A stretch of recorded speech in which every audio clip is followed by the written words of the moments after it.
근거 없이 월북으로 몰아간 적도 없고 그럴 이유도 시직도 없습니다. 자료 삭제 지시 없었습니다. 청와대가 정보나 첩보의 생산기관에 정보를 삭제하거나 수정하라는 지시를 했다는 일부 언론의 보도는 전혀 사실이 아닙니다.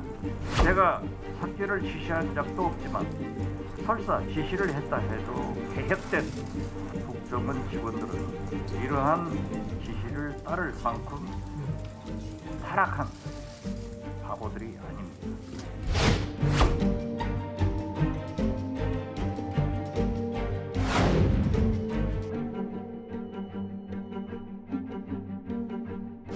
서훈 전 안보실장의 기소는 진실을 밝히는 시작입니다.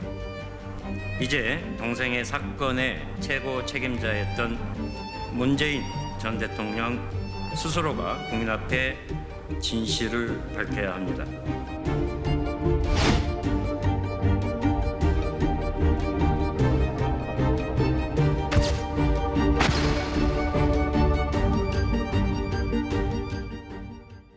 네, 서해 우리 그 공무원 고 이대준 씨의 그 피격 사건과 관련된 논란이 끊임없이 이어지고 있는 가운데 오늘 박지원 전 국정원장이 검찰청사의 포토라인에 섰습니다. 피의자 신분으로 오늘 소환이 된 것이죠. 오전 10시쯤에 소환이 됐습니다. 박지원 전 원장의 모습이 준비되어 있습니다. 먼저 한번 보시죠. 오늘 저를 조사함으로써 개혁된 국정원을 그 이상 정치의 장으로 끌어들이지 않기를 진심으로 바랍니다. 저는 문재인 대통령이나 서훈 실장으로부터 어떠한 삭제 지시도 받지 않았고 또 제가 원장으로서 우리 국정원 직원들에게 무엇도 삭제하라는 지시를 하지 않았습니다. 삭제 지시는 없다고 하셨지만 보안 유지라든지 보안 교육은 실제로 실시가 됐는데 그것은 검찰에서 얘기하겠는데요. 보안은 모든 세계 정보기관의 제1 업무입니다. 자, 그만할까요? 또 해요? 예, 감사합니다. 네. 네, 서훈 당시 국가안보실장은 지금 이제 구속이 되어 있는 상황이고 박지원 전 원장이 오늘 이제 소환이 됐습니다. 양지열 변호사님, 박 전 원장은 일단 지금 검찰에서 의심하고 있는 거는 국정원의 첩보 보고서를 삭제한 거 아니냐, 좀 이 부분을 의심하고 있는 건가요? 네, 그렇습니다. 국정원에서 만들었던 삭제 보고서가 있고 그 예. 보고서가 원론적으로 보고가 된 부분뿐만 아니라 보관하고 있는 국정원 내부 기록에 있는 것까지 삭제하도록 지시를 했다라는 부분인데 지금 이제 박지원 전 원장뿐만 아니라 다른 이미 구속돼서 기소를 기다리고 있지만 서훈 전 안보실장도 그렇지만 이 검찰이 얘기하는 부분과 각자의 반박의 공통된 부분들이 있습니다. 예. 그러니까 계속해서 이 서훈 전 실장이라든가 박지원 전 원장도 마찬가지지만 보안 유지를 위해서 필요한 조치들을 취한 것이다라고 했고 검찰은 그걸 삭제로 보고 있는 거거든요. 그러니까 보안 유지를 한다라는 건 당시 지금 서훈 전 실장이 밝힌 것처럼 너무 광범위하게 이 기밀 정보 사항들이 퍼져 있기 때문에 이 부분들을 제한할 필요가 있다라고 얘기를 한 거 아니겠습니까? 그러면 예. 그게 어떻게 보면 그 외부에 불필요한 곳까지 나가 있었다라면 그게 또 그쪽에서 봤을 때는 삭제가 될 수도 있는 거예요. 그러니까 예. 같은 일에 대해서 이 상반된 가치 판단할 수도 있는 그런 상황이 돼 있는데 예. 그 외에 다른 부분에 있어서는 사실 지난 정권 때 있었던 것과 달라진 부분이 없는데도 불구하고 검찰에서 이걸 범죄로 보고 있거든요. 그럼 과연 그렇게까지 해야 될 이유가 뭔가를 또 동기를 좀 밝혀야 되는 상황인데 그 부분에 있어서는 아직까지 좀 해명이라든가 나온 예. 부분이 없고요.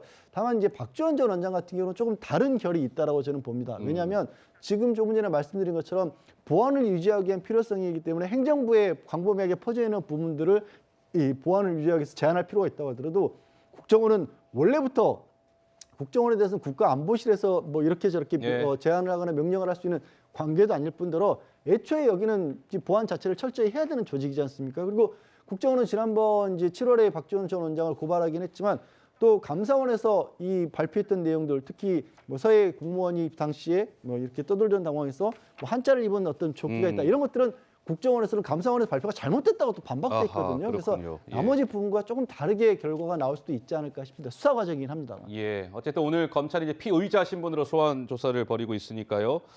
한번 보도록 하고 오늘 동아일보 보도 내용을 좀 한번 살펴볼까요? 이번 피격 사건 관련해서 서훈 실장 지금 구속이 되어 있죠. 근데 2020년 9월 23일 날 밤 1시에 관계장관 회의를 이제 여는데 그때 서훈 당시 안보실장이 야 피격 사실에 대해서 철저히 보안을 유지해 일체 외부 유출 금지 이걸 지시했답니다.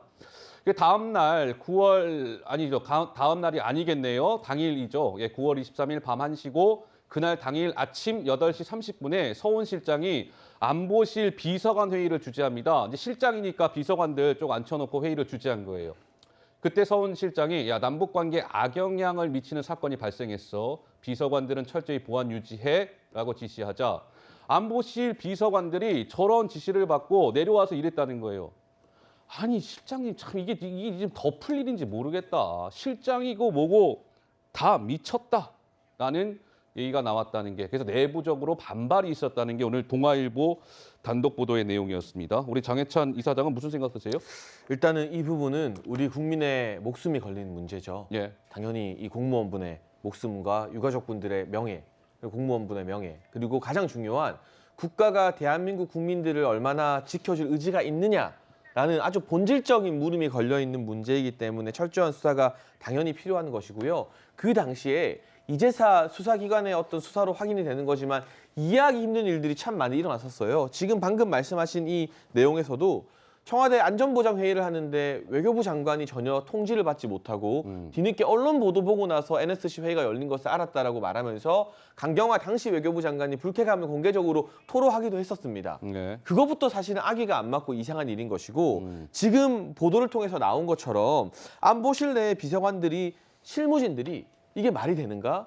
좀 격앙된 표현까지 쓰면서 안보실장이든 누구든 정상이 아니다라는 식으로 내부 반발을 했다면 예. 이건 그야말로 이 정치적으로 아주 강하게 결탁되어 있는 윗선들이 연루해서 외압을 행사했다라는 이 돌이킬 수 없는 증거가 되는 부분이기 때문에 계속해서 나오는 진술이나 증거 등이 서훈 안보실장뿐만이 아니라 문재인 전 대통령에게도 대단히 불리하게 작용하는 것 같다. 네. 그리고 이 정도 중차대한 사안이라면 제가 검찰의 향후 수사 방향을 예측하기는 어렵습니다만 전직 대통령이라 하더라도 뭐 서면이든 무엇이든 간에 이 사건에 대해서 조사를 받고 본인 스스로 해명을 하고 최소한 유가족들에게 사과하는 것 사과해야 정도까지는 된다. 나아가야 되지 않을까 싶습니다.